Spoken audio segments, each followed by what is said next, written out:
Sobat BC, jadi hari ini kami lagi ada di acara monitoring dan evaluasi joint program optimalisasi penerimaan negara. Penasaran gimana keseruannya? Yuk ikut dengan kami. Memasuki triwulan keempat tahun anggaran 2021, Kementerian Keuangan tidak henti-hentinya melakukan pembenahan dan memaksimalkan kinerjanya sembari menerapkan nilai-nilai Kementerian Keuangan. Salah satu wujud keberhasilan sinergi Kementerian Keuangan adalah program Sinergi Kemenkeu atau disebut dengan Joint Program, yang bertujuan untuk mendorong pertumbuhan ekonomi nasional, meningkatkan kredibilitas dan efektivitas APBN, efisiensi layanan publik, meningkatkan daya saing, dan meningkatkan peringkat EODB Indonesia. Seluruh jajaran di bawah Kementerian Keuangan saling bahu-membahu sebagai punggawa keuangan negara untuk mewujudkan cita-cita bersama, yaitu memahami dan membangun ekonomi daerah demi daerah di Indonesia yang ragam ini. Sesuai dengan arahan Suhasil Nazara, Wakil Menteri Keuangan Republik Indonesia dalam acara monitoring dan evaluasi Joint Program tahun 2021. Acara ini dilaksanakan secara hybrid di Gedung Keuangan Negara Manado pada hari Kamis 14 Oktober 2021. Dihadiri oleh beberapa jajaran Kementerian Keuangan, mulai dari eselon 1 sampai dengan pelaksana. Dalam acara ini juga hadir Direktur Jenderal Pajak Suryo Utomo dan 3 orang staf ahli Kementerian Keuangan, yakni Sudarto selaku staf ahli MK bidang Opti, Nur Fransa Wirasakti selaku staf ahli MK bidang pengawasan pajak, dan Oza Olavia selaku staf ahli MK bidang penerimaan negara. Bukan hanya capaian Joint Program 2021 yang dibahas, namun juga laporan instansi vertikal pada Kemenkeu Sulawesi Utara. Laporan ini juga diikuti dengan pemaparan penanganan COVID-19, pemulihan ekonomi nasional, penyaluran KUR, dan lain-lain. Bagaimana kesan dan pesan Bapak terkait monitoring dan evaluasi joint program hari ini? Saya tadi mendapatkan laporan dari setiap komponen Kementerian Keuangan di Sulawesi Utara, terutama yang melakukan sinergi di bidang penerimaan negara. Semua melaporkan baik dari pusat maupun daerah apa saja yang telah dilakukan, dan saya memiliki harapan yang besar bahwa sinergi yang dilakukan nanti akan bisa meningkatkan penerimaan negara, memperkuat logika, memperkuat kebijakan, memperkuat implementasi, memperkuat proses bisnis, investigasi bersama, juga kegiatan-kegiatan lain termasuk audit, collection, dan yang lain, sehingga yang namanya seluruh komponen penerimaan negara di Kementerian Keuangan bekerja secara sinergi.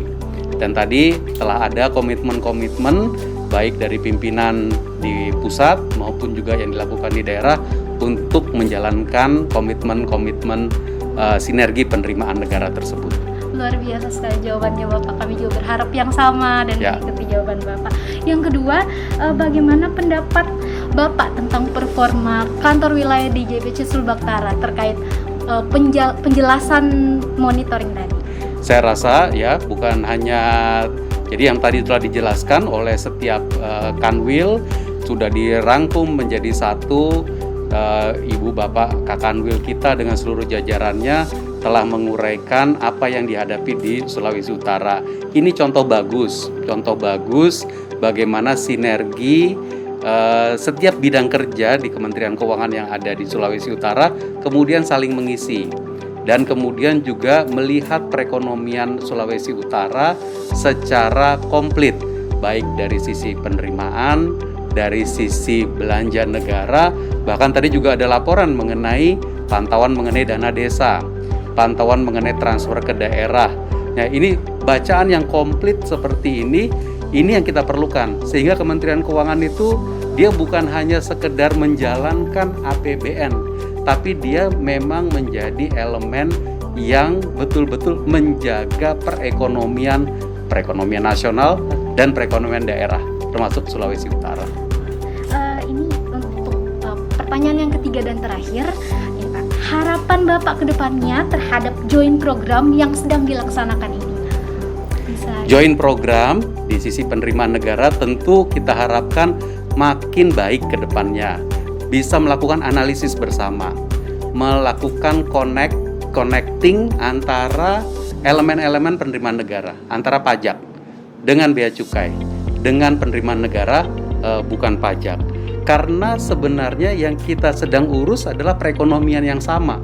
Tetapi memang ada dari sisi pajak, ada dari sisi kepabeanan dan cukai, khususnya untuk yang bersifat ekspor impor, ada yang dari sisi hasil bumi, hasil kekayaan alam, ini yang biasanya munculnya di penerimaan negara, bukan pajak. Semuanya adalah untuk mendukung negara. Nah, tetapi unit yang melaksanakan pekerjaan mengumpulkan penerimaan negara ini memang unitnya berbeda-beda, tetapi harusnya bekerjanya sama. Karena biasanya yang melakukan ekspor impor juga adalah wajib pajak. Yang melakukan ekspor impor sebagian adalah ekspor impor dari hasil kekayaan alam yang membayar PNBP. Yang melakukan pertambangan bayar PNBP juga adalah wajib pajak. Jadi mereka ini semuanya adalah, kita itu lagi melihat kepada perekonomian yang sama. Karena itu sebagai institusi yang diberi mandat untuk menjaga penerimaan negara, kita juga harus bekerja bersama. Itu dia. Luar biasa sekali jawabannya Bapak. Terima kasih banyak. Terima kasih, sukses ya. Kesempatannya. APBN harus bersifat fleksibel, antisipatif, dan responsif, khususnya dalam situasi pandemi. Pandemi membuat kita memikirkan new ways of working, berpikir dari yang sifatnya fisik sampai dengan yang sifatnya abstrak. Ucap Suhazil Nazara dalam arahannya. Gimana pendapat atau kesan dan pesan Bapak terkait acara monitoring dan evaluasi joint program tadi? Tentunya pertama ini kan sebagai tindak lanjut dari KMK 210 tentang tim optimalisasi sinergi penerimaan negara ya. Jadi ini adalah monitoring dan evaluasi yang dilaksanakan dalam rangka untuk mendapatkan balikan atau agar kita terus bisa memperbaiki joint program antara pajak, bea cukai, kemudian LNSW, DJA, DJKN dan juga DJPK dan Pemda ya. Acara sangat bagus sekali dan saya mengucapkan terima kasih atas support yang luar biasa dari teman-teman di daerah, baik dari Sulawesi Utara maupun dari Sulawesi Selatan, seluruh jajaran di sini, dan tentunya saya mengucapkan terima kasih sekali karena Pak Wamen yang memberikan arahan yang luar biasa untuk kita semua pagi, sampai dari pagi sampai dengan sore ini ya. Terima kasih banyak Bapak atas jawabannya yang sangat mengesankan. Seiring dengan arahan Menteri Keuangan, Bea Cukai juga berperan besar dalam program sinergi ini. Dijelaskan oleh Kepala Kantor Wilayah, Direktorat Jenderal Bea dan Cukai Sulawesi Bagian Utara, Erwin Situmorang, laporan perkembangan program sinergi meliputi tindak lanjut daftar sasaran besar atau DSB, program sinergi, dan kawasan ekonomi khusus atau KEK Pitung Likupang. Dari Gedung Keuangan Negara Manado, Humas Bea Cukai Sulbaktara melaporkan.